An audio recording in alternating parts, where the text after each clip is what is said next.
Vídeo brabo, filme brabo. Pena que o filme 4 é um lixo. Ainda bem que a gente não vai ver ele hoje. Porque ainda em 1990, apesar da Toei ter feito 2 filmes de Dragon Ball, ela fez mais uma coisinha. Não um filme, mas um especial pra TV de Dragon Ball Z. Bardock, o pai de Goku. O primeiro especial pra TV de Dragon Ball Z. Lançado em outubro de 1990. Esse especial teve um dedinho do Toriyama aqui e ali. Apesar dele não ter feito o roteiro, ele chegou a dar algumas sugestões pro design dos personagens. E esse design final do Bardock foi sugestão dele. O primeiro design do Bardock que vocês estão vendo aí foi feito por Katsuyoshi Nakatsuru, o mesmo cara que posteriormente desenharia o Super Saiyajin 4. Já era basicamente o mesmo personagem. Toriyama só sugeriu que mudasse um pouquinho, ficando ainda mais parecido com Goku. Diferentemente de qualquer outro filme de Dragon Ball, esse daqui foi o menos ambicioso. Não pretendia contar uma história entre os fatos da série, nem utilizar os personagens que já tínhamos visto de formas diferentes, nem mesmo criar um vilão novo. Tudo que ele pretendia fazer era contar um pequeno espaço de tempo antes do Goku vir pra Terra. Mas chega de ficar enrolando. Bora pro especial Bardock, o pai do Goku. Dragon Ball Z. O filme começa com o nascimento ou análise do nascimento do Goku, que ele é um Saiyajin de classe baixa e com baixo poder de luta, portanto eles precisam mandar para um planeta onde as criaturas não são tão fortes. Enquanto isso, Bardock e seus colegas Saiyajins estão destruindo um outro planeta. Nessa cena a gente consegue ver que a animação do filme vai ser um pouco dura, mas diferente de um homem mais forte do mundo, a justificativa aqui é mais clara. Esse foi um especial para TV, ou seja, o orçamento é muito menor do que dos outros filmes. Inclusive, continua bem melhor do que o homem mais forte do mundo. A ambientação também é muito maneira e compensa bastante. Enfim, os moradores daquele planeta até tentam lutar para sobreviver, mas obviamente não conseguem. No dia seguinte, Bardock e seus colegas começam a discutir sobre como eles talvez tenham exagerado um pouco na destruição do planeta, já que eles estavam animados com o nascimento do Goku. Eles sugerem que agora que já terminaram, que eles voltem pro planeta Vegeta para ver o Goku, só que o Bardock diz que não tá interessado, já que o Goku é um guerreiro de classe baixa. Apesar de que o diálogo deixa a entender que o Bardock que na verdade está frustrado pelo Goku ser um guerreiro de classe baixa, e não exatamente que ele não se importa com Goku, gerando um paralelo interessante entre os Saiyajins se preocuparem com força, mas também tem um lado humano meio que escondido nisso tudo, sutil, mas tá aí. A equipe começa a discutir sobre por que o Freeza teria pedido para eles tentarem dominar esse planeta, e um dos amigos do Bardock diz que é porque nesse planeta existe um poder especial. Convenientemente, um dos alienígenas sai dos destroços e aplica um golpe na nuca do Bardock. Eles acabam atingindo ele com um golpe de Ki, mas ele começa a pegar fogo. E convenientemente o bicho acaba dizendo que deu o poder especial desse planeta pro Bardock. E o poder especial é ter premonições do futuro. Na dublagem, esse diálogo do filme ficou esquisito pra caramba. Nas duas dublagens, inclusive. Porque esse filme foi dublado 2 vezes. Uma vez pelo Estúdio Alamo e a outra pelo Paris Video. Enquanto na dublagem fica parecendo que o inimigo deu um poder especial pro Bardock sem muito motivo, no original ele deixa claro que deu o poder especial para castigar o Bardock. Assim como ele viu a própria destruição da própria espécie antes de acontecer, ele quer que o mesmo aconteça com o Bardock. Ou seja, o inimigo faz isso para amaldiçoá-lo e não para dar um poder para ele. Enfim, depois disso tudo, o Bardock simplesmente desintegra o cara da existência. Porém, devido aos efeitos especiais do golpe, o Bardock acaba desmaiando. Enquanto isso, o Vegeta criança tá destruindo diversos Saibamans num treinamento. Bem, o Vegeta e o Nappa conversam sobre como esse planeta é fraco demais para o treinamento dele e que eles vão para outro planeta para isso. No final, toda essa cena do Vegeta não passou de fanservice. Não tinha como eles mostrarem o passado e não mostrarem o Vegeta criança. Esse fanservice realmente é bem legal, mas não contribui muito pro filme em si. Enquanto isso, Zarbon e Dodoria estão reportando pro Freeza o que tá acontecendo. Zarbon afirma que o planeta Canassa foi conquistado um mês antes do previsto. O planeta Canassa era o planeta lá do começo do filme que o Bardock e sua turma conquistou. Dodoria afirma que os Saiyajins ultimamente estão fazendo um bom trabalho, principalmente os Saiyajins sob o cuidado do Freeza, o Vegeta. No entanto, Zarbon parece um pouco preocupado com isso tudo. Afinal, separados os Saiyajins são fracos, mas juntos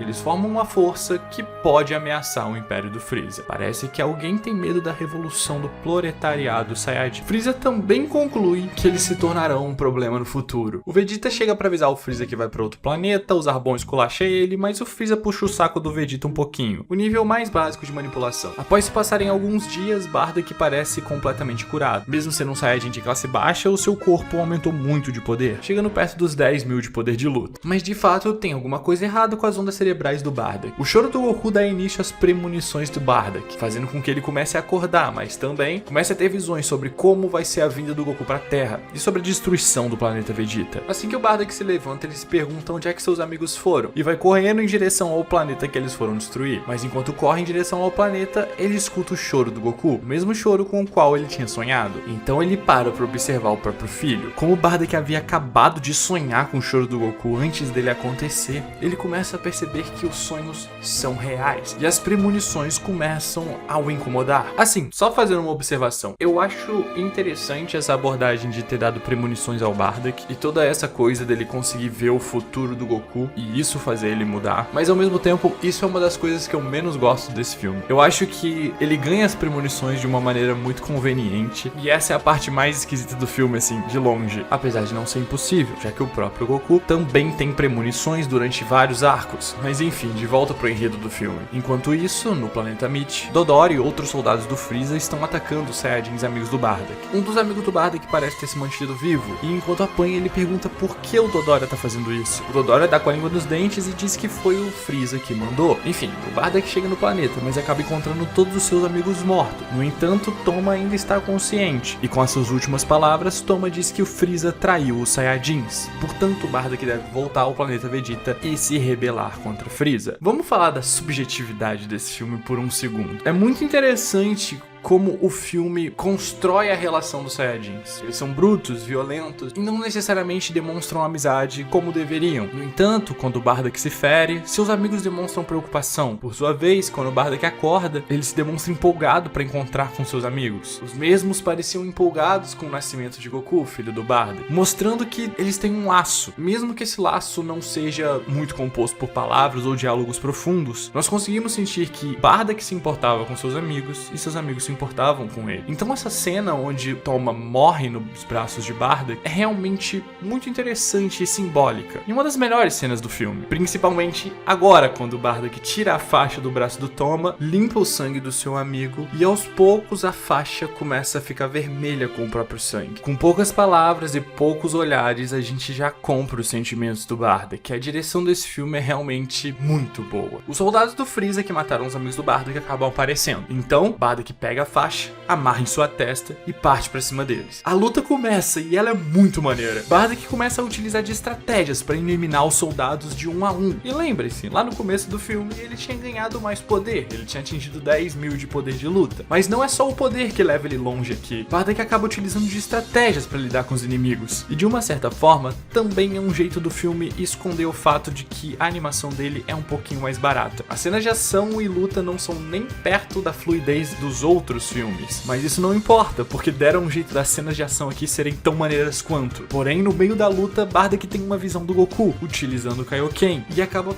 perdendo um pouco a concentração. E enquanto leva diversos golpes, acaba vendo Goku lutando contra Vegeta. Mesmo assim, Bardock dá um jeito de se livrar dos golpes e fazer com que o inimigo acerte o próprio aliado. E aproveitando que os dois estão presos, Bardock atira um raio de energia nos dois, os eliminando. Honestamente, essa luta com a trilha sonora que eles colocaram no filme foi muito empolgante. E eu consigo lembrar porque quando criança eu gostava tanto desse filme. Isso daqui foi muito maneiro. No entanto, Dodorian estava ali. Dodorian é um dos soldados mais poderosos do Freeza. Então Dodorian dispara um grande ataque que simplesmente derrota Bardock instantaneamente. E logo em seguida volta para a nave do Freeza. No entanto, até de forma meio poética, os corpos dos amigos de Bardock que também foram lançados para cima do Bardock junto com o ataque do Dodorian meio que o escondem. Então Dodorian não percebe que Bardock não estava morto. O mesmo se levanta e vai em direção ao planeta Vegeta, agora com a informação de que o Freeza quer destruir os Saiyajins. E enquanto isso, Goku está sendo mandado para a Terra. De volta à nave do Freeza, eles percebem que um dos Saiyajins ainda sobreviveu, mas como Bardock já está indo pro planeta Vegeta de qualquer forma, eles só deixam que ele chegue até lá. No caminho, Bardock passa pela nave de Freeza e ele já começa a cogitar a possibilidade de que Freeza está tramando alguma coisa. Ainda no caminho pro planeta, Bardock cruza com a nave de Goku, mostrando que que Goku foi enviado para a Terra nos últimos instantes da destruição do planeta, e Bardock tem mais uma visão sobre o crescimento do seu filho. Chegando no planeta Vegeta, 2 soldados se aproximam do Bardock e falam que ele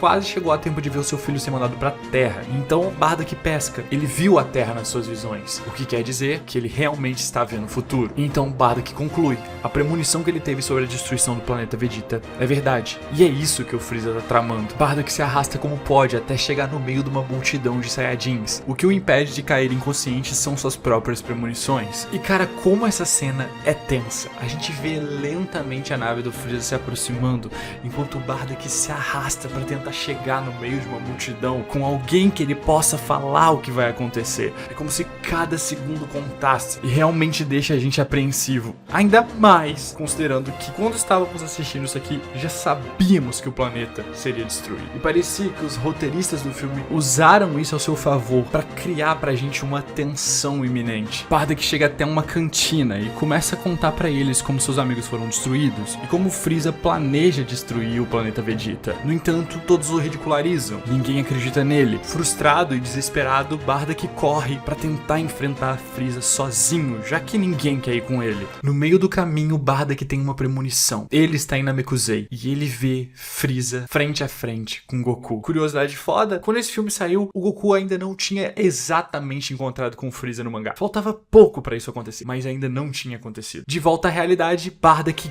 corre desesperadamente e sai de dentro daquela sala onde ele estava, vendo que agora tem 2 sóis no céu, mas obviamente um deles não é um sol. Bardock avança contra a nave de Freeza, que manda em resposta um exército gigantesco pra enfrentá-lo. Mesmo tentando pará-lo, eles não conseguem. Cara, essa cena é muito foda, o Bardock imparável, passando por diversos homens voando na direção da nave. Freeza se sente desafiado e pede para que Zarbon abra a comporta de cima, porque ele vai destruir o planeta agora mesmo que seus homens ainda estejam lutando lá fora. Bardock vê essa saída do Freeza da nave como uma oportunidade de mudar o destino de todos e começa a carregar um ataque em resposta ao ataque do Freeza. No entanto, de forma trágica, o ataque de Bardock é engolido pelo de Freeza, e todos ali, junto com o planeta Vegeta, são engolidos por esse ataque. Em seus últimos momentos, Bardock tem uma visão do Goku frente a Freeza e acaba sorrindo ao perceber que o Goku ainda teria chance de enfrentar o Freeza e vingar a sua raça. No fim,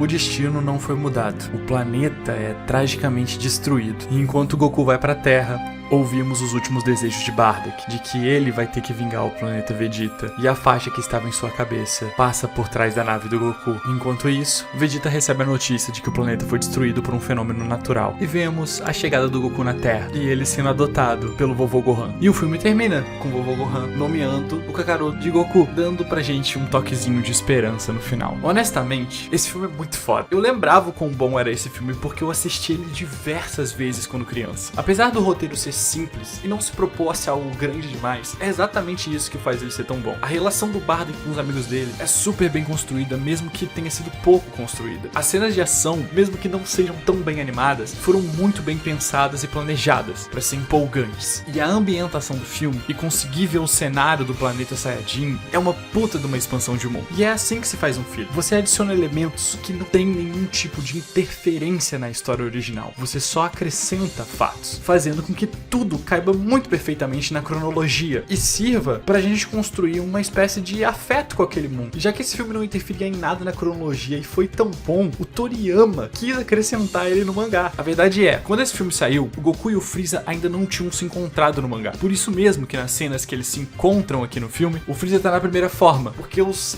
roteiristas provavelmente não sabiam ou não queriam dar spoiler de como seria o Goku encontrando com o Freeza no mangá. Posteriormente, quando realmente rola o encontro do Goku com o Freeza no mangá, o Freeza se lembra do pai do Goku, e essa lembrança é exatamente referente à cena onde o Bardock vai até a nave do Freeza, e isso só foi acrescentado porque o Toriyama gostou demais desse filme. Ah, mas Nemo, se ele gostou tanto desse filme, por que ele mudou posteriormente? Bem, meu amigo nerdinho, isso é um assunto para um outro vídeo, mas a essência do Bardock quase não foi mudada depois desse filme aqui. Honestamente, eu acho que esse filme merece um 9,5. Ele só não é perfeito porque ele teve um baixo orçamento, mas dentro do que ele pode, ele merece um 10. Definitivamente um dos melhores filmes de Dragon Ball. Pena que o próximo não vai ser tão bom assim. Enfim, eu queria muito agradecer os membros, porque sem eles esse vídeo não estaria sendo possível. E muito obrigado a todo mundo que assistiu e apoiou de alguma. Tamo junto. Vamos torcer pra terem filmes tão bons quanto esses.